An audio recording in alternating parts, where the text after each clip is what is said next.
तो ये कहानी रायो नाम के एक लड़की की है जो कि एक दिन सड़क क्रॉस कर रहा होता है, लेकिन तभी सामने से एक ट्रक आकर उसे टक्कर मार देता है एंड रायो की मौके पर ही मौत हो जाती है। एंड तभी उसे पता चलता है कि वो एक दूसरे वर्ल्ड में रिइंकार्नेट हो चुका है जहां पर वो मैजिक का इस्तेमाल भी कर सकता है। वो उठकर अपने कमरे से बाहर जाता है एंड वो अपने नए वर्ल्ड को देखने लगता है, जिसके बाद उसे ये पता चलता है कि उसके पास इस दुनिया में एक स्पेशल एबिलिटी है एंड वो अपने वाटर एलिमेंट का इस्तेमाल करता है जिससे उसके हाथों में पानी आ जाता है। एंड अगले सीन में हम देखते हैं कि रायो एक एंजल के सामने खड़ा होता है एंड वो एंजल उससे कहने लगता है कि काफी टाइम बाद यहाँ कोई आया है एंड मैं तुम्हारी जानकारी के लिए तुम्हें बता दूं कि ये तुम्हारी आफ्टर लाइफ नहीं है। एंड फिर वो एंजल अपने डिवाइन पावर्स के साथ उसी इंसिडेंट को फिर से दोहराता है जिसकी वजह से रायो की मौत हुई थी। एंड अब रायो एंजल से पूछता है कि मैं रीइंकार्नेट तो हो चुका हूँ पर मुझे पता नहीं है कि इस वर्ल्ड में मुझे क्या करना होगा। ये सुनकर एंजल उससे कहता है कि उस वर्ल्ड में जाने के बाद तुम जो चाहे वो कर सकते हो क्योंकि तुम्हें किसी स्पेसिफिक काम के चलते उस वर्ल्ड में नहीं भेजा जा रहा। एंड ये सुनने के बाद रायो उस एंजल से कहता है कि मैं बस ये चाहता हूँ कि मेरी लाइफ एकदम शांत हो। वो एंजल उससे कहता है कि तुम फिक्र मत करो, तुम्हें जिस वर्ल्ड में भेजा जा रहा है वो पूरा का पूरा मैजिक से भरा हुआ है एंड वहाँ लगभग 20% से ज्यादा लोग मैजिक स्पेल कर सकते हैं। वो एंजल उसे वाटर मैजिक करने का टैलेंट देते हैं एंड वो एंजल उससे कहता है कि तुम्हें एक सेफ हाउस में छोड़ दिया जाएगा जो कि जंगल के बीचों बीच होगा क्योंकि रायो ने स्लो लाइफ जीने का ऑप्शन चुना है। एंड उस घर में उसके पास 2 महीने के लिए काफी खाना होगा एंड वहाँ एक इनविजिबल बैरियर भी होगा जो कि मॉन्स्टर्स को उसके ऊपर अटैक करने से रोकेगा। एंड अब रायो एक घर में जाता है जो कि जंगल के बीचों बीच होता है एंड फिर वो अपने घर को चेक करने लगता है जहाँ पर एक कोल्ड रूम से उसे फ्रोजन मीट मिलता है, वहाँ एक खाली बाथ भी होता है। एंड तभी उसकी नजर टेबल पर जाती है तो वो देखता है कि टेबल पर एक बिगिनर लेवल की बुक रखी होती है जिसमें उस एरिया के मॉन्स्टर्स और प्लांट्स के बारे में सब कुछ लिखा होता है, लेकिन वो मेरी ही तरह बुक पर कुछ खास ध्यान नहीं देता। एंड फिर वो बाहर जाता है और अपने मैजिक के साथ एक्सपेरिमेंट करने लगता है। एंड थोड़ी देर तक मैजिक प्रैक्टिस करने के बाद उसे पता चलता है कि वो बिना किसी स्पेल के चैंट किए सिर्फ इमेजिनेशन करके पानी बना सकता है। एंड ये चीज देखकर उसके मन में एक आइडिया आता है। उसके शरीर में थोड़ी थकावट हो रही थी एंड इसीलिए वो हॉट बाथ लेने की सोचता है, लेकिन वो सिर्फ रूम टेम्परेचर का ही पानी बना पाता है। तो वो डिसाइड करता है कि वो सब कुछ फिर से स्टार्ट करेगा एंड वो पूरे केवमैन मोड में ही चला जाता है एंड वो लकड़ी को घिस घिस कर आग लगाने की कोशिश करता है, लेकिन ये सब उसके बस की बात नहीं होती एंड वो बहुत जल्दी गिव अप कर देता है। लेकिन फिर पता नहीं कैसे उसकी खाली खोपड़ी में ये आइडिया आता है कि सनलाइट से भी तो फायर बनाई जा सकती है एंड इसीलिए वो आइस के साथ लेंस बनाने को इमेजिन करता है। एंड इसके बाद हम देखते हैं कि वो आइस को बना लेता है एंड आइस को बनाने के बाद वो इस आइस को मैग्नीफाइंग ग्लास की तरह इस्तेमाल कर रहा होता है, जिसका इस्तेमाल करके वो लकड़ियों में आग जला देता है। एंड अब आग जलाने के बाद वो बड़े आराम से बैठकर बात ले रहा होता है एंड वो ये कहने लगता है कि आज का दिन तो मेरा काफी ज्यादा प्रोडक्टिव रहा। एंड अब उसके खुराफाती दिमाग में एक और आइडिया आने लगता है। वो सोचने लगता है कि क्या मैं अपने हाथ से गर्म पानी भी निकाल सकता हूँ, पर अगले ही पल वो सोचता है भाड़ में जाए एंड वो घोड़े बेचकर सो जाता है। एंड सुबह उठने के बाद वो बिना मुंह धोए सीधा खाने पर टूट पड़ता है एंड खाते खाते वो ये सोचने लगता है कि एंजल ने तो मुझसे कहा था कि मेरे पास सिर्फ 2 महीने का ही राशन है एंड अगर मेरा राशन खत्म हो गया तो मैं क्या करूंगा, फिर तो मुझे हंटिंग पर जाना होगा। एंड ये सारी बातें सोच कर रियो और परेशान होने लगता है। वो सोचने लगता है कि मुझे हंटिंग करने के लिए इस बैरियर से बाहर जाना होगा एंड अगर मैंने ऐसा किया तो मॉन्स्टर्स मुझे कच्चा चबा जाएंगे। एंड वेपन के नाम पर उसके पास सिर्फ एक छुरा ही होता है। एंड अब इन सब चीजों से एक चीज तो क्लियर हो चुकी है कि उसे अटैक मैजिक भी सीखना होगा, वरना उसके एल लगने तो पक्के हैं। एंड अब रियो बाहर खुले में आकर अपने वाटर मैजिक के साथ प्रैक्टिस करने लगता है एंड वो अपने वाटर मैजिक के साथ पानी के छोटे छोटे बॉल्स बनाता है एंड उन्हें सामने की तरफ थ्रो करता है। अरे वाह, ये तरीका तो काम कर रहा है, पर मेरे ये वाटर बॉल्स तो बिल्कुल मरियल से हैं, मैं इनसे कैसे बड़े बड़े मॉन्स्टर्स को मार पाऊंगा। एंड ये सोचकर वो वाटर जेट को भी ट्राई करता है, पर इसकी धार सूसू की धार से भी ज्यादा पतली होती है एंड इसीलिए वो अब डिसअपॉइंटेड हो जाता है। जहां हम देखते हैं कि रियो एंजल से पूछ रहा होता है कि मैं इस वर्ल्ड में मैजिक का इस्तेमाल कैसे करूंगा। एंड वो एंजल रियो को बताता है कि मैजिक को इस्तेमाल करने का सिर्फ एक ही तरीका है, तुम्हें जो भी मैजिक करना है तुम्हें बस उसकी इमेजिनेशन करनी होगी। जितनी स्ट्रॉन्ग तुम्हारी इमेजिनेशन होगी उतना स्ट्रॉन्ग तुम्हारा मैजिक होगा। एंड अब उसे प्रैक्टिस करते करते शाम हो जाती है एंड उसका वाटर जेट पहले के मुकाबले ज्यादा स्ट्रॉन्ग लग रहा था एंड वो काफी दूर तक भी जा रहा होता है। एंड हमें ये पता चलता है कि उसने अपने हाथों से गर्म पानी निकालना भी सीख लिया है एंड ये सब देखकर उसकी खुशी का ठिकाना ही नहीं था। एंड अब हम देखते हैं कि अगले दिन वो फिर से प्रैक्टिस कर रहा होता है एंड हम देखते हैं कि वो उन बाउल्स को आसमान में ही आइस में कन्वर्ट कर देता है, लेकिन ये प्रोसेस थोड़ी स्लो होती है। ये आइस अटैक मेरे लिए ठीक रहेगा, क्यों ना इसी को ही अपना अटैक वेपन बनाया जाए। एंड जिसके बाद वो एक आइस क्रिस्टल को डेवलप करता है एंड उसे सामने की तरफ फेंकता है, लेकिन जितना दूर उसने सोचा था वो उससे आधी दूरी पर ही गिर जाता है। अबे यार, ये तो बेइज्जती हो गई मेरी, ये तो थोड़ी दूर भी नहीं गया। मुझे लगता है मुझसे ही कोई गलती हुई है, इसे पानी की तरफ फेंकना थोड़ा मुश्किल है। अगर मैंने गलती से भी इनका फाइट में इस्तेमाल किया तो मेरा मरना पक्का है। एंड वो फिर से मैजिक प्रैक्टिस करने लगता है एंड अब अगला दिन हो जाता है एंड हम देखते हैं कि रियो ने आइस क्रिस्टल के मैजिक को मास्टर कर लिया है। एंड इतनी ज्यादा हार्ड ट्रेनिंग करने के बाद रियो बहुत थका थका महसूस कर रहा था एंड वो ये सोचने लगता है कि शायद उसका माना खत्म तो नहीं नहीं हो गया, लेकिन इसके बावजूद वो प्रैक्टिस करना बंद नहीं करता। एंड हम थोड़ी देर के बाद देखते हैं कि वो जल्दी से आइस क्रिस्टल को फर्म करना सीख जाता है, लेकिन अभी भी हम इसे पूरी तरह से परफेक्ट नहीं कह सकते। लेकिन रियो को लग रहा होता है कि उसने मैजिक को पूरी तरह से मास्टर कर लिया है, एंड इसीलिए वो एक देसी जुगाड़ बनाता है एंड एक लकड़ी के डंडे पर एक क्रिस्टल को बांध के वो शिकार करने के लिए निकल जाता है। एंड वो अपने बैरियर से काफी दूर चला जाता है, पर इस बात की परवाह किए बिना वो बेफिक्र होकर उस जंगल को एक्सप्लोर करने लगता है। वो वहां से कुछ जरूरी हर्ब्स इकट्ठा करता है एंड देन वो अपने घर वापस जाने का डिसाइड करता है। पर तभी उसे एक जंगली सुअर दिखाई देता है जो कि ठीक उसे ही देख रहा था। एंड अब डर के मारे रायो बिल्कुल फ्रीज हो जाता है। एंड तभी वो जंगली सुअर रायो की तरफ तेजी से बढ़ने लगता है एंड वो रायो को टक्कर मारने ही वाला था, लेकिन सही वक्त पर रायो उसके सामने से हट जाता है, जिसकी वजह से उसकी जान बच जाती है। एंड वो जंगली सुअर सीधा भागता भागता एक ट्री में अपना सिर दे मारता है, जिसकी वजह से वो ट्री को भी गिरा देता है। एंड एक बार फिर से वो जंगली सुअर उसके सामने होता है एंड वो उसे फिर से घूरे जा रहा था। एंड अब रायो अपनी बची खुची हिम्मत को इकट्ठा करता है एंड वो उस जंगली सुअर का सामना करने का डिसाइड करता है। एंड वो अपनी मैजिक आइस का इस्तेमाल करता है एंड वो पूरे के पूरे फ्लोर को जमा देता है। एंड वो जंगली सुअर उस आइस के ऊपर फिसल जाता है एंड वो फिसलता फिसलता रियो की तरफ आने लगता है, लेकिन रियो पहले ही उसके लिए आइस के कांटे बिछा देता है, जिसमें फंसकर वो मर जाता है। एंड ये सब करने के बाद रियो अपने घर में आ जाता है एंड वो सोचने लगता है कि इस वर्ल्ड में जंगली सुअर तो काफी कमजोर होते हैं एंड इतने कमजोर से सुअर में लड़ने में मेरी हालत खराब हो गई, तो अगर जब मेरा बड़े मॉन्स्टर्स के साथ सामना होगा तब मेरा क्या होगा। एंड ये सोचकर वो उसी मैजिकल बुक को खोलता है एंड वो उसे पढ़ना शुरू कर देता है। एंड उस बुक में उसे ड्रैगन्स के बारे में पता चलता है एंड वो पढ़ता है कि ये ड्रैगन्स बहुत खतरनाक होते हैं एंड इन ड्रैगन से बचने का सिर्फ एक ही तरीका है कि अगर ये ड्रैगन तुम्हारे सामने आ जाते हैं तो तुम पतली गली से निकल लो, वरना ये ड्रैगन तुम्हें कहीं मुंह दिखाने लायक नहीं छोड़ेगा। एंड अब जैसे ही वो अगला पन्ना पलटता है तो वो उसमें एक एंजल के बारे में पढ़ता है जिसका नाम आकुमा होता है एंड ये एक फॉलिंग एंजल होता है एंड ये एंजल काफी खतरनाक है। हालांकि इस एंजल के बारे में उस बुक में ज्यादा कुछ तो नहीं लिखा होता, मगर ये उस बुक में साफ लिखा होता है कि जिस दिन ये एंजल तुम्हारे सामने आया वो दिन तुम्हारी लाइफ का आखिरी दिन होगा, समझो। एंड ये सुनकर रियो की फट जाती है। तभी सीन शिफ्ट होता है एंड हम रियो को देखते हैं जो कि टार्जन बनकर जंगल में इधर से उधर घूम रहा होता है, लेकिन तभी अचानक से काफी बड़ा हॉक उसके ऊपर अटैक कर देता है। एंड अब बेचारा रियो अपनी शील्ड बनाकर किसी तरह से उससे जान बचा रहा होता है। ये हॉक रियो को मारने के लिए एयर स्लैश का इस्तेमाल कर रहा होता है। उसके पास एक और खतरनाक अटैक है जो कि वो अपनी चोंच से कर रहा होता है। एंड अब जल्दी ही रियो भी ये समझ जाता है कि उसके पास भागने का कोई चांस नहीं है एंड वो उससे लड़ने के लिए बिल्कुल रेडी हो जाता है। रियो उससे बचने के लिए उसके ऊपर काफी ज्यादा आइस से अटैक कर रहा होता है, पर वो हॉक उस आइस के क्रिस्टल्स को डॉज करता हुआ उसके पास आ जाता है। एंड जब वो रियो के काफी करीब आ जाता है तो रियो अपने ऊपर आइस की एक शील्ड बना लेता है। एंड जैसे ही वो हॉक उस शील्ड से टकराता है तो वो नीचे गिरकर सदमे में पहुंच जाता है, लेकिन फिर भी वो हॉक हार नहीं मान रहा होता एंड वो लड़ने के लिए फिर से रेडी हो जाता है। एंड रियो ये चीज नोटिस कर लेता है कि उसके अटैक से उस हॉक को काफी ज्यादा चोटें आई हैं एंड इसीलिए वो हॉक लड़ने की बजाय वहां से चला जाता है, जिससे रियो की सांस में सांस आती है। हश बच गया आज, वरना ये बाज का बच्चा तो मुझे मार ही डालता आज। एंड धीरे धीरे करके इसकी पीसफुल लाइफ की धज्जियां उड़ना शुरू हो जाती हैं। एंड एक दिन वो अपने घर का रास्ता भी भूल जाता है। वो जंगल में भटक ही रहा होता है, लेकिन तभी उसके सामने एक सरकटा बंदा आ जाता है जिसको देखकर इसकी फट जाती है। एंड ऐसी ही इसकी लाइफ में बहुत ज्यादा चीजें होती हैं। उसकी काफी ज्यादा बार फटती है, वो बड़े बड़े मॉन्स्टर से भी सामना करता है एंड इतने सारे मॉन्स्टर से लड़ने के बाद वो अपनी एबिलिटीज का सही ढंग से इस्तेमाल करना सीख चुका था। एंड एक दिन वो पानी में जाता है एंड वो एक बड़े से जाइंट ऑक्टोपस को पानी के अंदर उसी के इलाके में मार डालता है। एंड हम देखते हैं कि रियो की वाटर जेट की पावर भी पहले के मुकाबले काफी तेज हो चुकी है, जो कि पत्थर को भी बीच में से मक्खन की तरह काट सकती है। एंड अगले सीन में हम देखते हैं कि रियो इस सरकटे से लड़ने के लिए उसके सामने आ जाता है, लेकिन तभी वो सोचने लगता है कि जो बुक मुझे एंजल ने दी थी उसमें इस सरकटे का कोई जिक्र नहीं है। एंड वो ये सोचने लगता है कि ये पक्का मॉन्स्टर ही है ना,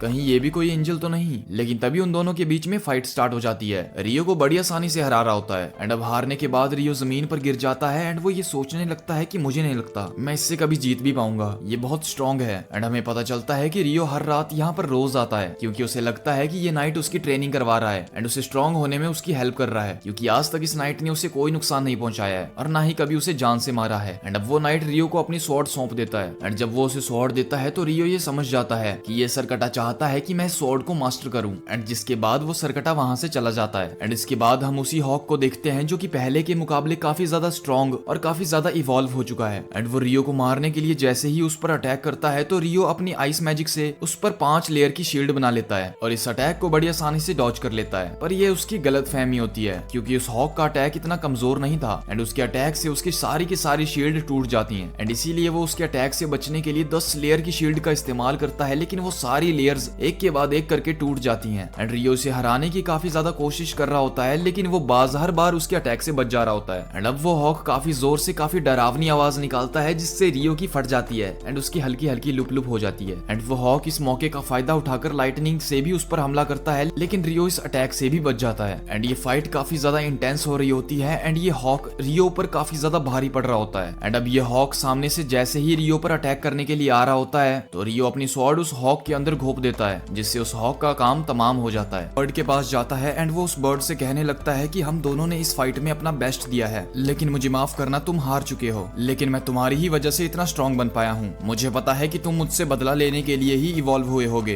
एंड अब ये कहकर रियो वापस जाने लगता है, लेकिन तभी उसके सामने एक रेड ड्रैगन आ जाता है एंड उस इतने बड़े रेड ड्रैगन को देखकर रियो डर जाता है एंड हम देखते हैं कि वो रेड ड्रैगन बात कर पा रहा होता है एंड उस ड्रैगन को बात करता देख रियो बहुत हैरान हो जाता है। वो रेड ड्रैगन रियो से कहने लगता है कि मैंने बहुत टाइम के बाद टेलीपैथी का इस्तेमाल किया है एंड वो रियो से पूछने लगता है कि क्या तुमने अपने आसपास किसी ब्लैक बर्ड को देखा है। एंड ये सुनकर रियो उस ड्रैगन से कहने लगता है कि माफ करना, मैंने उस बर्ड को मार दिया और अगर वो बर्ड तुम्हारा सर्वेंट था तो इसके लिए मुझे अफसोस रहेगा। एंड ये सुनने के बाद वो ड्रैगन काफी हैरान हो जाता है कि इस चूजे जैसे बच्चे ने उस इतने पावरफुल मॉन्स्टर को कैसे हरा दिया। एंड वो ड्रैगन रियो से कहने लगता है कि अगर तुमने उसे मारा है तो इसका मतलब जरूर तुम भी काफी पावरफुल होगे। एंड वो रियो को अपना वेपन दिखाने के लिए कहता है। रियो उसे अपनी स्वॉर्ड दिखाता है। वो ड्रैगन उस स्वॉर्ड को देखता है एंड वो उससे कहने लगता है कि ये स्वॉर्ड तो फेरी नाइट की है ना, फेरी नाइट ने ये स्वॉर्ड तुम्हें दी है, इसका मतलब वो तुम्हें इसका वर्थ इट मानता है। एंड फिर रियो उस ड्रैगन से कुछ बातचीत करने लगता है एंड उनको बात करते करते काफी टाइम बीत जाता है। एंड अब शाम होने के बाद रियो उस ड्रैगन से कहता है कि काफी टाइम हो चुका है, मुझे अब चलना चाहिए, लेकिन हम दोनों फिर से जरूर मिलेंगे। एंड वो ड्रैगन वहां से चला जाता है। वहीं दूसरी तरफ एंजल को रियो के हिडन ट्रेड के बारे में पता चल चुका होता है एंड उस हिडन ट्रेड को देखकर वो एंजल काफी हैरान होता है, क्योंकि इससे पहले ये हिडन ट्रेड किसी लड़की के पास था जिसे कि उसने दूसरी दुनिया में भेजा था, लेकिन इस बात को हुए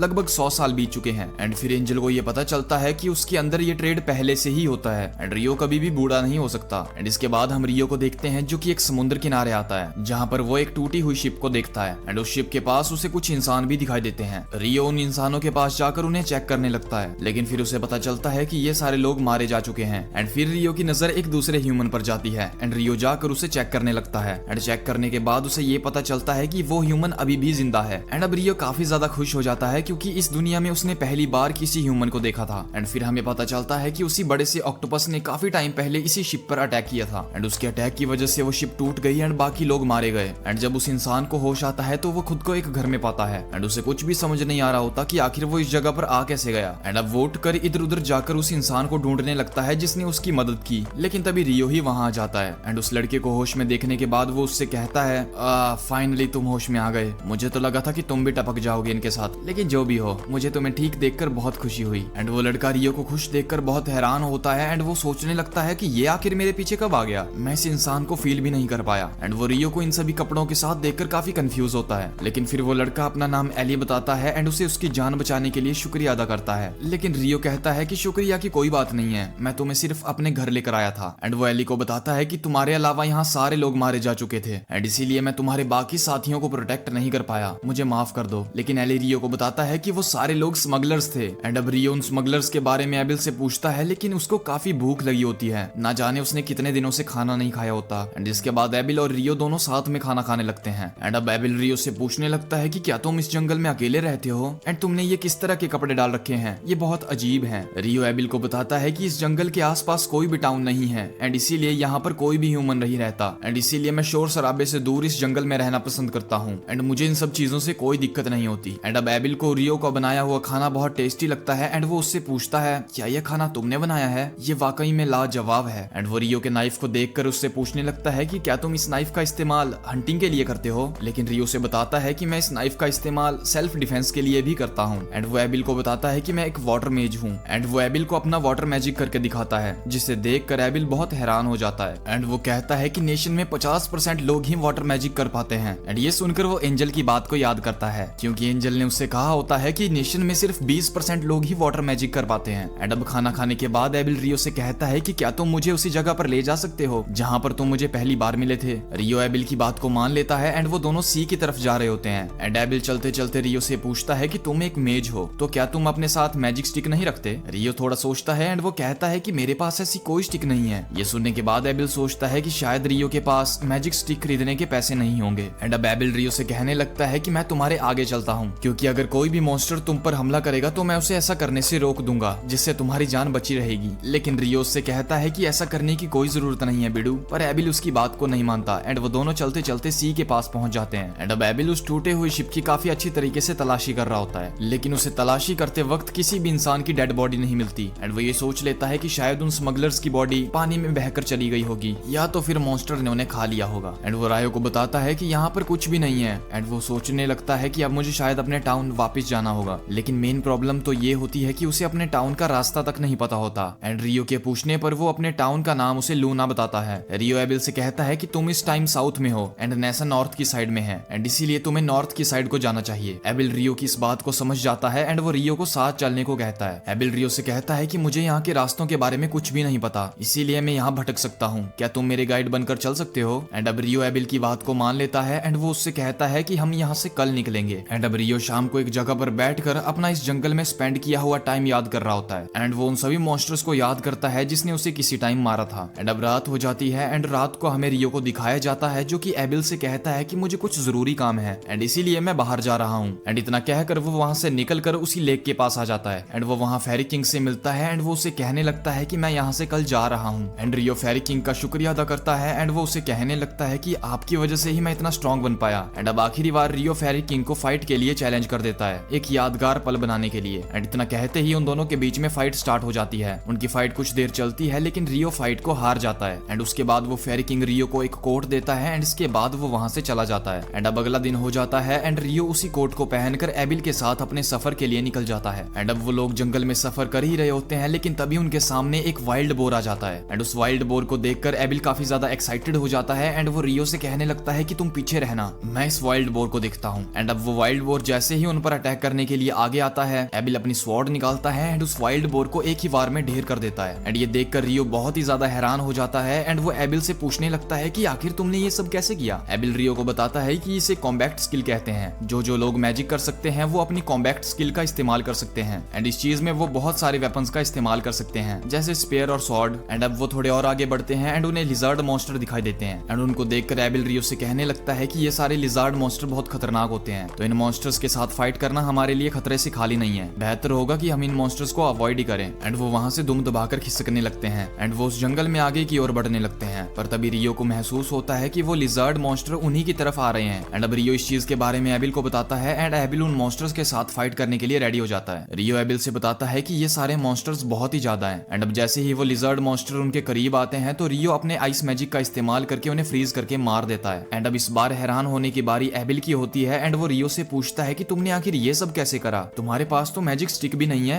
मैंने एक विंड मैजिशियन को देखा है जो कि अपना मैजिक को इस्तेमाल करने के लिए हर बार अपनी मैजिक स्टिक का इस्तेमाल करता है। जो सुनकर रियो कहता है कि वो विंड मैजिशियन है और मैं वाटर मैजिशियन, तुम्हें हम दोनों के बीच में फर्क का पता नहीं चलता क्या, बेवकूफ। एंड रियो से एक पानी का गिलास पिलाता है एंड उसके बाद वो लोग अपनी जर्नी शुरू कर देते हैं। रियो अपने पास रखा एक ब्रॉन्ज कॉइन उसे निकाल कर दिखाता है एंड वो एबिल से कहने लगता है कि इस कॉइन का इस्तेमाल किंगडम और नाइट्स में किया जाता है जो कि लू टाउन से कुछ ही दूरी पर होंगे। एंड रियो ने इस टाइप के कॉइन को पहली बार देखा था एंड वो एबिल से कहता है कि शायद तुम्हारा टाउन इस किंगडम का ही पार्ट हो। एबिल उससे कहता है कि तुमने सही कहा, हर नेशन में अलग अलग कॉइन का इस्तेमाल होता है। एंड वो रियो को 3 बड़े बड़े नेशंस के नाम के बारे में बताता है, जिसमें से एक किंगडम ऑफ नाइट्स और दूसरे नेशन का नाम दबूही ऑफ लास्ट नेशन है। रियो को दबूही नाम बहुत ही पसंद आता है एंड इसके बाद वो लोग आगे चलते जाते हैं एंड वो चलते चलते एक जगह पर पहुंचते हैं जहां पर बहुत ही ज्यादा पत्थर उन पर अटैक करने लगते हैं। एविल उन पत्थरों के अटैक को पहले ही भांप लेता है एंड इसीलिए वो उन्हें रोकने की पूरी कोशिश करता है, पर तभी कुछ और पत्थर उन पर पीछे से भी हमला करने लगते हैं एंड इस बार बारी रियो की होती है। वो अपने आइस मैजिक का इस्तेमाल करके उन सभी पत्थरों को रोक देता है, पर इसके बाद वो लोग देखते हैं कि सारे पत्थर मिलकर उन्हें घेरने की कोशिश कर रहे हैं। एंड ये देखकर एबिल कहता है कि हो ना हो हम शायद से रॉक गुलेम के नेक्स्ट में आ चुके हैं। एंड उन पत्थरों को देखने के बाद रियो कहने लगता है कि मुझे लगा ये रॉक गुलेम है, मुझे तो लगा था कि ये किसी मॉन्स्टर की तरह होंगे, पर ये ऐसे नहीं है। एंड अब एबिल रियो से कहता है कि मैं पास वाले गुलेम पर अटैक करता हूँ एंड जिसके बाद एबिल अपनी कॉम्बैक्ट स्किल का इस्तेमाल करता है जिससे वो पत्थरों में होल कर देता है, लेकिन अगले ही मूवमेंट पर वो पत्थर खुद को हील कर लेता है। एबिल रियो को बताता है कि ये सारे पत्थर बहुत ही ज्यादा स्ट्रॉन्ग हैं एंड इसीलिए इन्हें हराना बहुत ही मुश्किल है, लेकिन रियो एबिल से कहता है कि मैं इन पत्थरों पर एक बार अपना मैजिक स्पेल यूज करना चाहता हूँ। एंड इतना कहने के बाद वो उन गुलेम पर एक बड़ा सा आइस बॉल गिरा देता है जिसके बाद वो सारे खत्म हो जाते हैं एंड इसके बाद वो बचे कुचे गुलेमों को भी हरा देता है। एंड अब एबिल की नजर एक गुलेम की तरफ जाती है एंड वो देखता है कि उसके अंदर एक बहुत बड़ा मैजिकल स्टोन लगा हुआ है। एंड एबिल रियो को बताता है कि ये स्टोन बहुत ही रेयर और बहुत ही कीमती है, हमें बाकी सारे गुलेम्स के अंदर से भी ये स्टोन निकाल लेना चाहिए। लेकिन रियो उससे बताता है कि हम ऐसा नहीं कर पाएंगे क्योंकि बाकी सारे गुलेम के मैजिक स्टोन मेरे अटैक करने के बाद तबाह हो चुके हैं एंड हम उन्हें नहीं निकाल सकते। एंड उसके बाद वो और आगे जाते हैं एंड उन्हें थोड़ा सफर करने के बाद एक हिप्पो मॉन्स्टर दिखाई देता है एंड उसे देखकर एबिल कहता है कि मैंने पहली बार इतने बड़े हिप्पो मॉन्स्टर को अपनी आंखों के सामने देखा है। रियो एबिल से कहता है कि हमें इस हिप्पो मॉन्स्टर से फाइट करनी चाहिए। ये सुनकर एबिल रियो से कहता है कि तुम्हारी आंखें खराब हो गई हैं क्या? जरा एक बार उस मॉन्स्टर के साइज को तो देखो, हम भला इतने बड़े सांड जैसे मॉन्स्टर को कैसे हराएंगे? लेकिन तभी कुछ बर्ड मॉन्स्टर उस हिप्पो पर अटैक करने के लिए वहां आ जाते हैं एंड वो सारे बर्ड्स हिप्पो पर आकर टूट पड़ते हैं एंड उनकी फाइट स्टार्ट हो जाती है। एंड ये देखकर एबिल रियो से कहता है कि इस फाइट में हिप्पो मारा जा सकता है, लेकिन रियो कहता है कि देखना ये हिप्पो सभी वेनिस को हरा देगा। एंड थोड़ी देर के बाद ही वो हिप्पो अपनी साउंड वेव का इस्तेमाल करता है एंड ये आवाज इतनी तीखी होती है कि उससे सारे पक्षी मारे जाते हैं। एंड ये देखने के बाद रियो कहता है कि मैंने जिस बर्ड मॉन्स्टर को मारा था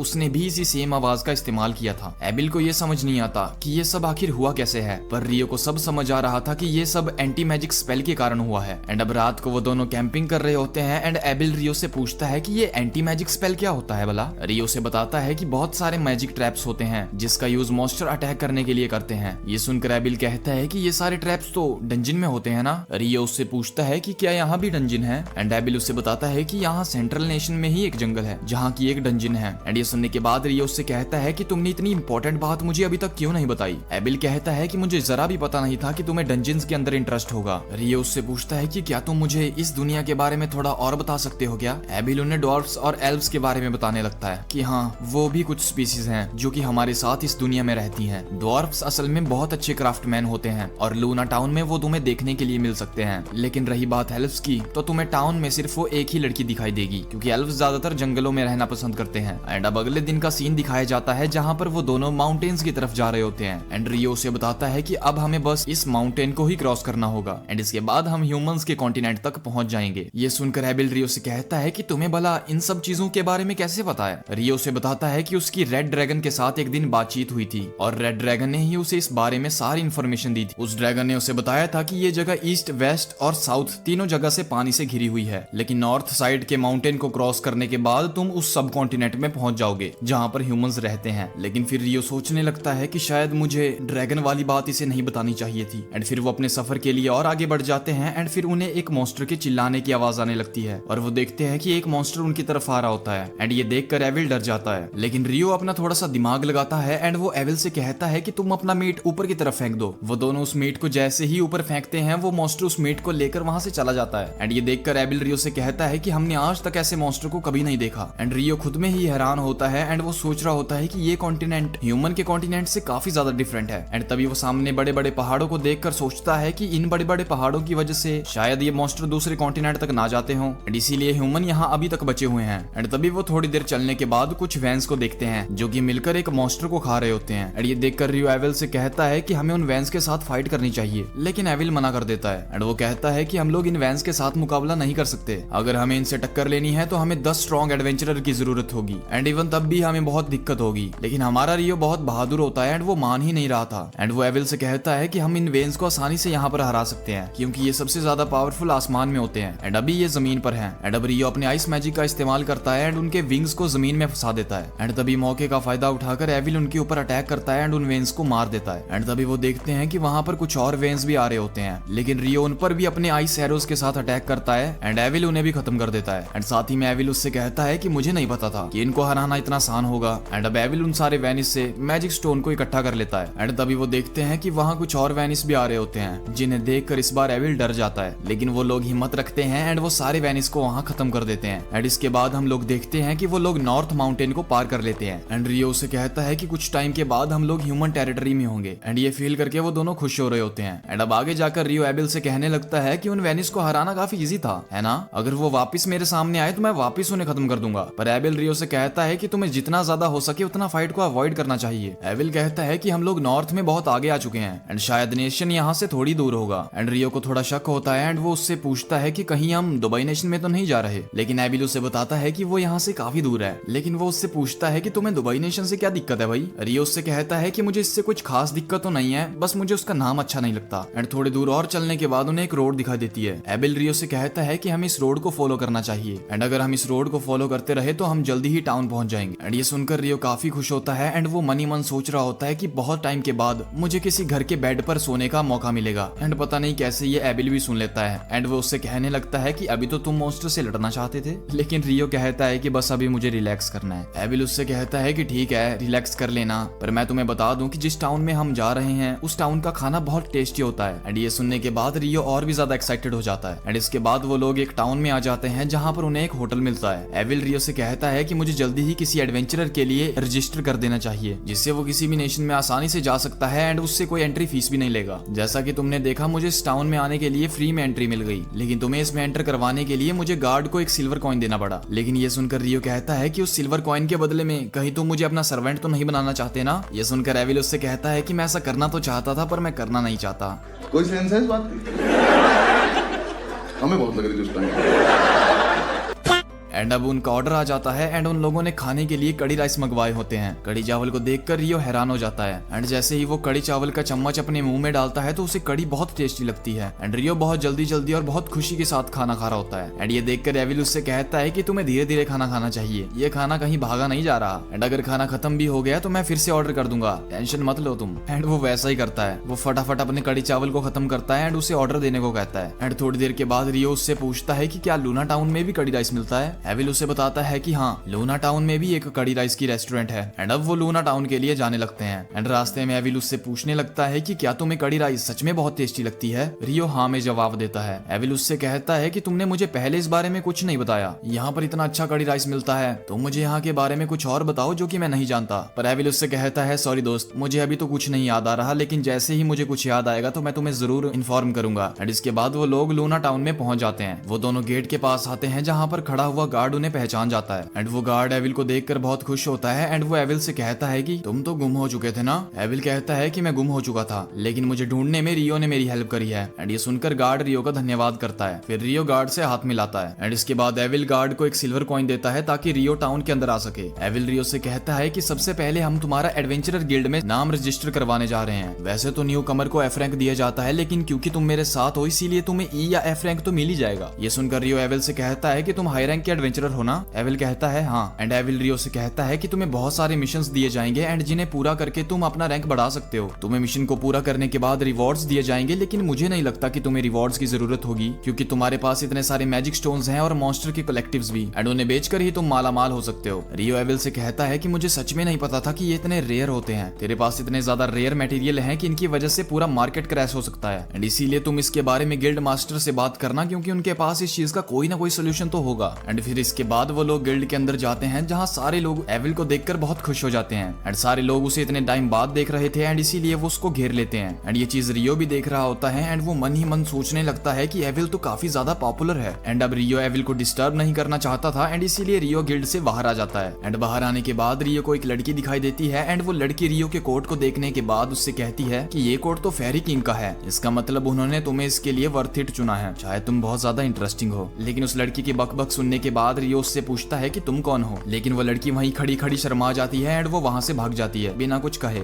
एंड फिर एविल गिल्ड से बाहर आता है एंड वो रियो को उसके साथ गिल्ड के अंदर वापस चलने को कहता है। एंड फिर गिल्ड के अंदर जाने के बाद एविल सबको रियो से इंट्रोड्यूस करवाता है कि जब मैं गुम हो गया था तो इसी ने मेरी जान बचाई थी। एंड फिर वो रियो को आगे कर देता है। रियो इतने सारे लोगों को देखकर बहुत नर्वस होता है, लेकिन वो सारे लोग रियो को देखने पर बहुत ज्यादा खुश हो जाते हैं एंड वो सारे लोग बारी बारी करके रियो की तारीफ करने लगते हैं एंड ये चीज रियो को भी काफी पसंद आ रही होती है। एंड इसके बाद वो लोग रिसेप्शन पर आ जाते हैं जहाँ पर एबल नीना से कहता है कि ये मेरा खास दोस्त है और तुम इसके लिए रैंक डी का आईडी दो। एंड ये सुनकर नीना काफी हैरान हो जाती है एंड वो उससे कहने लगती है कि क्रिम्सन नाइट ने अभी तक किसी को भी ये रिकमेंड नहीं किया है और तुम इस लड़के को रिकमेंड करना चाहते हो। लेकिन एबिल रियो की तारीफ करते हुए कहता है कि सच में ये लड़का बहुत ही ज्यादा स्ट्रॉन्ग और टैलेंटेड है। एंड नीना अब उसकी बात को मान लेती है एंड वो उससे कहती है कि ठीक है मैं इसको डी रैंक पर रजिस्टर कर लूंगी, लेकिन हमें पहले इसके लिए पावर के प्रूफ चाहिए होंगे ताकि हमें ये पता चल सके कि इसके लिए ये आईडी ठीक है भी या नहीं। तुम्हें इसके प्रूफ मिल जाएंगे, लेकिन अभी मैं थोड़ा बिजी हूँ, मुझे गिल्ड मास्टर से कुछ बात करनी है। एंड नीना उसे वेटिंग रूम में वेट करने को कहती है एंड वो उससे कहती है कि जल्द ही वो इसके बारे में गिल्ड मास्टर को इन्फॉर्म कर देगी। एंड इसके बाद एविल और रियो दोनों वेटिंग रूम में बैठे होते हैं एंड हम देखते हैं कि थोड़ी देर के बाद गिल्ड मास्टर भी वहां आ जाता है और वो एविल को देखकर एक राहत की सांस लेता है एंड वो उसे देखकर बहुत खुश होता है। एंड वो एविल से कहने लगता है कि जब मुझे पता चला कि तुम गायब हो गए हो तब मैं तुम्हारे लिए काफी परेशान हो गया था, लेकिन एविल गिल्ड मास्टर से कहता है कि आप फिक्र मत कीजिए, मैं अब आ गया हूँ। एंड अब वो गिल्ड मास्टर रियो की तरफ देखकर उससे पूछते हैं कि ये कौन है। एविल कहता है कि इसका नाम रियो है एंड इसने जिसने मेरी जान बचाई है। एंड ये सुनकर वो गिल्ड मास्टर रियो को थैंक्स कहने लगता है। एंड इसके बाद एविल गिल्ड मास्टर से कहता है कि मैं रियो को डी रैंक के लिए रिकमेंड करना चाहता हूँ। एंड ये सुनकर वो बिना किसी हिचकिचाहट के इस बात को मान लेते हैं। एंड वो एविल से कहते हैं कि मुझे इस बात का प्रूफ चाहिए कि क्या ये सच में डी रैंक में होने लायक स्ट्रॉन्ग है भी या नहीं। जिस पर एविल गिल्ड मास्टर को बताता है कि आप फिक्र मत कीजिए, ये मुझसे भी ज्यादा स्ट्रॉन्ग है। एंड ये सुनने के बाद वो गिल्ड मास्टर बहुत हैरान होता है। एंड फिर वो दोनों गिल्ड मास्टर को वो सारे मैजिक स्टोन्स दिखाते हैं जो उन्होंने मॉन्स्टर से कलेक्ट किए थे। गिल्ड मास्टर अब उन सारे स्टोन्स को एक एक करके चेक करने लगता है। एंड वो ग्रीन कलर के स्टोन्स को देखकर उनसे कहने लगता है कि ये तो विंड मॉन्स्टर को मारने के बाद मिलते हैं ना,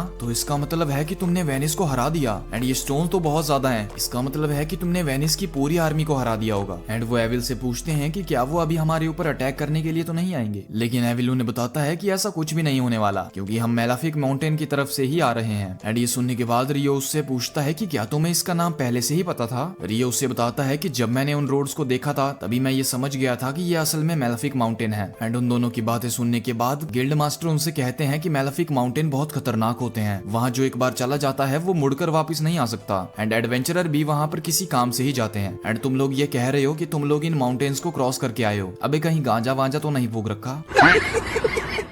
लेकिन एविल गिल्ड मास्टर से कहता है कि आप इन सारे मैजिकल स्टोन्स को देखकर तो समझ ही गए होंगे कि हम सच कह रहे हैं। एंड गिल्ड मास्टर इतने सारे मैजिकल स्टोन्स को देखकर उनकी बात को मान लेता है। एंड वो उसकी इस वाली बात को भी मान लेता है कि ये सारे स्टोन्स रियो ने अकेले इकट्ठे करे हैं। एंड इसके लिए अब वो गिल्ड मास्टर हाँ कर देता है। एंड उसके कुछ देर बाद फिर काफी ज्यादा लोग वहाँ आ जाते हैं। एंड वो एविल को देखकर बहुत खुश होते हैं। दरअसल वो सारे एविल की पार्टी के मेंबर्स होते हैं। एंड गिल्ड मास्टर उन सभी से कहता है कि तुम सभी यहाँ बैठकर बातें करो, तब तक मैं रियो की रजिस्ट्रेशन करवा के लाता हूँ। And then guild master Nina से कहता है कि तुम सारा रजिस्ट्रेशन का सामान लेकर आओ। एविल उससे कहता है कि जब तुम्हारा काम पूरा हो जाएगा तब तुम मुझे बताना, मैं तुम्हें एक दूसरी जगह भी घुमाने ले जाऊंगा। And then Rio guild master के रूम में आ जाता है। एंड वो गिल्ड मास्टर रियो को बताते हैं कि वो सभी क्रिम्सन नाइट की पार्टी के मेंबर्स हैं, जो कि एविल की पार्टी है। एंड इस पार्टी के सारे मेंबर्स काफी ज्यादा टैलेंटेड और काफी ज्यादा पॉपुलर भी हैं। एंड देन ये सुनने के बाद रियो उस गिल्ड मास्टर से पूछता है, मास्टर एक बात बताइए, मैं डी रैंक के काबिल तो हूँ ना। गिल्ड मास्टर उसे कहता है कि देखो, एविल बहुत स्ट्रॉन्ग और बहुत पॉपुलर है, लेकिन वो अकेला तो वेनिस की झुंड को नहीं हरा सकता। जरूर तुम्ही ने उन वेनिस को हराया होगा।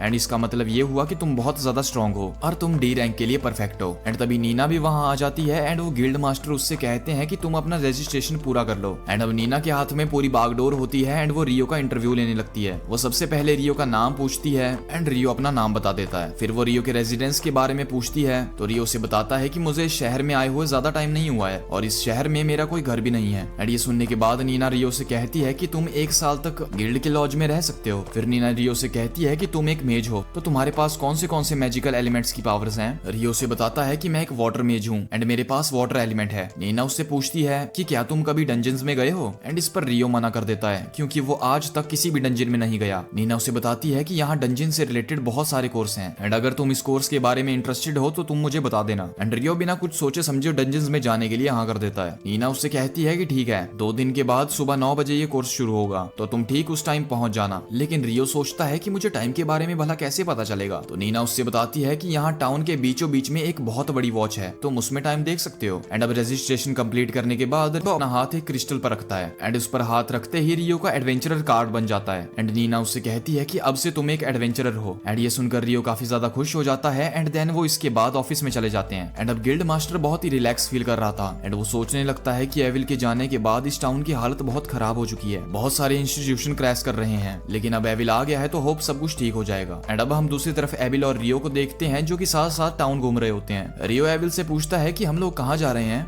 एविल रियो से बताता है कि हम लोग शॉपिंग करने के लिए जा रहे हैं। तुम एक मेज हो, लेकिन तुम्हारे पास कोई मैजिक स्टिक नहीं है, ये बहुत अजीब लगता है। लेकिन रियो से बताता है कि मुझे मैजिक स्टिक की कोई जरूरत नहीं है, मैं बिना मैजिक स्टिक के भी मैजिक कर सकता हूँ। एंड मैजिक स्टिक की जगह मैं अपनी स्वॉर्ड का इस्तेमाल करता हूँ। एंड ये सुनकर एविल रियो से कहता है कि मैंने तो कभी तुम्हारी स्वॉर्ड नहीं देखी। एंड फिर रियो उसे अपनी स्वॉर्ड दिखाता है। एंड उस स्वॉर्ड को देखने के बाद एविल रियो से कहता है कि ये तो बहुत छोटी स्वॉर्ड है, ये स्वॉर्ड कम डैगर ज्यादा लग रही है। एंड फिर रियो एविल से कहने लगता है कि मुझे कुछ चीजें यहाँ समझ नहीं आ रही हैं। एंड एविल उसकी हेल्प करता है। एंड वो उसके सारे डाउट्स को क्लियर कर देता है। रियो को पता चलता है कि यहाँ पर एक दिन 24 घंटे का होता है और एक वीक 7 दिन का होता है। एंड एक मंथ में 30 दिन होते हैं, जो कि बिल्कुल रियो के टाउन जैसा ही होता है। एंड रियो सोचने लगता है कि यहाँ तो कड़ी चावल भी मिलते हैं, तो इसका मतलब ये हुआ कि मेरी तरह कोई और भी यहाँ रीइंकार्नेट करके आया होगा। एंड उसने बड़ी काबिलियत काबिलियत के साथ यहाँ सब कुछ डेवलप किया होगा। एंड अब एविल और रियो साथ में शॉपिंग कर लेते हैं। एंड शॉपिंग खत्म करने के बाद एविल रियो से कहता है कि तुम्हें मेरे साथ कहीं चलना होगा। एंड अब एविल रियो को अपनी पार्टी के साथ मिलाने के लिए ले जाता है, जहाँ पर हम देखते हैं कि एविल की पार्टी के लोग एविल की आने की खुशी में पार्टी कर रहे होते हैं। एंड अब रियो और एविल भी उनके साथ पार्टी करते हैं। एंड वो लोग पार्टी करके बहुत थक जाते हैं। एंड रियो भी काफी ज्यादा थका होता है। एंड इसीलिए नीना उसे लॉज रूम में ले जाती है ताकि वो थोड़ा आराम कर सके। एंड रियो वहाँ पर अपने न्यू रूममेट से मिलता है। एंड उनका नाम नील्स और ईटो होता है। एंड नील्स तो नीना को देखकर बहुत ज्यादा एक्साइटेड हो जाता है। एंड फिर नीना उसको उन दोनों के बारे में बताती है। एंड वो कहती है कि आज से ये तुम्हारे नए रूममेट्स हैं। एंड इसके बाद नीना वहाँ से जाने लगती है, लेकिन जाते जाते वो रियो को बताती है कि यहाँ पर कल डंजन क्वेस्ट होने वाला है और इसीलिए तुम टाइम से गिल्ड में आ जाना, वरना तुम्हें पनिशमेंट मिलेगी। एंड ये कहकर वो वहाँ से चली जाती है। एंड उसके जाने के बाद नील रियो से कहता है कि नीना बहुत खूबसूरत है एंड वो चाहता है कि वो उसके साथ डेट पर चले। जो सुनकर ईटो कहता है कि ऐसा तो बिल्कुल नहीं होने वाला, क्योंकि नीना के पीछे बहुत सारे लोग पड़े हैं, तुम कुछ खास नहीं हो बे। एंड अब रियो उनसे कहने लगता है कि क्योंकि हम सभी लोग यहाँ पर साथ में रहने वाले हैं इसीलिए हमें दोस्ती कर लेनी चाहिए। एंड रियो की बात सुनकर वो दोनों काफी खुश हो जाते हैं। एंड वो रियो से कहने लगते हैं कि तुम तो मस्त बंदे हो बे, तुमसे पहले हमारा रूममेट एक लड़का था जो कि काफी बदतमीज और झगड़ालू किस्म का था। एंड जब वो गया तो हमें लगा कि ऐसा ही एक लड़का हमारा फिर से रूममेट बन जाएगा जो कि सबसे झगड़ा करता फिरेगा, लेकिन तुम्हारा नेचर काफी अच्छा है एंड तुम हमारे रूममेट हो, इसीलिए हम बहुत खुश हैं। एंड इसके बाद नीना एक और लड़की को उनके पास लेकर आती है। एंड वो उससे कहने लगती है कि आज से ये तुम्हारी रूममेट है। उस लड़की का नाम ओमोन होता है। एंड उस लड़की को देखने के बाद रियो उससे कहने लगता है तुम तो बहुत यंग हो, जिस पर ओमोन उन्हें बताता है कि मेरी एज 16 है एंड मेरी फैमिली खत्म हो चुकी है एंड इसीलिए मैंने एडवेंचरर बनने का सोचा है। एंड वो तीनों ओमोन का वेलकम करते हैं। एंड उनके इस नेचर को देखकर ओमोन बहुत खुश हो जाता है। एंड दूसरी तरफ लीन को ये यकीन नहीं हो रहा होता है कि रियो ने अपने वाटर मैजिक का इस्तेमाल करके वेनिस को हराया है। वो कहने लगती है कि वाटर मैजिक से बनाए गए बैरियर बहुत कमजोर होते हैं एंड उन्हें तोड़ना भी बहुत आसान होता है, जिस पर एविल उसे बताता है कि उसने हवा में आइस ब्लेड का इस्तेमाल करके उन्हें मारा था। लेकिन लीन उससे कहने लगती है कि हवा में आइस ब्लेड काफी दूर से नहीं बनाए जा सकते एंड उसने आइस ब्लेड का इस्तेमाल करके वेनिस को मार दिया, ये तो पॉसिबल ही नहीं है। लेकिन एविल कहता है कि मैंने ये सब अपनी आंखों से देखा है। लीन कहती है कि वेनिस के पास विंड मैजिक होता है जिसका इस्तेमाल वो अपनी प्रोटेक्शन करने के लिए करते हैं, पर रियो के अटैक से वो नहीं बच पाए, ये तो बहुत अजीब बात है। एविल कहता है कि तुम्हारी बात सही तो है, पर फिर रियो इतना स्ट्रॉन्ग कैसे हो सकता है। लियो बताती है कि शायद से वो इन्फोर्नो मैजिशियन है, क्योंकि वो भी इसी तरह से मैजिक का इस्तेमाल करता है एंड वो भी काफी स्ट्रॉन्ग है। ये सुनकर एविल कहता है कि इन्फोर्नो मैजिशियन फायर का इस्तेमाल करते हैं एंड उनके एक स्पेल से पूरे टाउन को खत्म किया जा सकता है, यहाँ तक कि वो अकेले एक आर्मी तक को संभाल सकते हैं। लेकिन ये सब बस र्यूमर्स हैं। फिर लियो एविल से कहता है कि तुम जो बोल रहे हो वो अगर सच है तो इसका मतलब ये हुआ कि तुम भी इन्फोर्नो मैजिशियन की तरह स्ट्रॉन्ग होगे एंड अगर तुम हम सभी के खिलाफ हो गए तो हमारे लिए काफी दिक्कत वाली बात हो जाएगी ना। एंड दूसरी तरफ अब हम रियो को देखते हैं जो कि अपने नए दोस्तों के साथ बातचीत कर रहा होता है एंड वो बहुत ही ज्यादा खुश दिख रहा था। एंड उसके बाद हम देखते हैं कि टीचर सभी को डंजन्स के बारे में बता रहे होते हैं एंड वो टीचर सभी को बताते हैं कि पिछले 5 दिनों में तुम सभी ने डंजन को एक्सप्लोर करने के बारे में सीखा है, लेकिन आज तुम्हें डंजन में ले जाया जाएगा। ये सुनकर ओमोन रियो से कहता है कि आज हम डंजन में जाएंगे एंड इस बात से मैं बहुत नर्वस हूँ। लेकिन रियो ओमोन को शांत करवाता है एंड वो उससे कहता है कि तुम्हें नर्वस होने की कोई जरूरत नहीं है। एंड फिर टीचर उन सभी से कहता है कि तुम्हें अगर कुछ पूछना है तो तुम अभी पूछ लो। एंड अब रियो उस टीचर से इंस्टेंट ट्रैवल के बारे में पूछता है एंड टीचर को इस बात से खुशी होती है कि उसको उसकी पढ़ाई हुई बातें याद हैं। एंड वो टीचर रियो से कहता है कि हमारे टाउन के डंजन्स में इंस्टेंट ट्रैवल तो नहीं हो सकता एंड मैंने भी खुद इसके बारे में र्यूमर्स ही सुने हैं एंड इसीलिए मैं इसके बारे में तुम्हें कुछ नहीं बता सकता। रियो उनकी इस बात को मान जाता है, लेकिन ओमोन रियो से कहने लगता है क्या तुम्हें इंस्टेंट ट्रैवल के बारे में कुछ भी नहीं पता,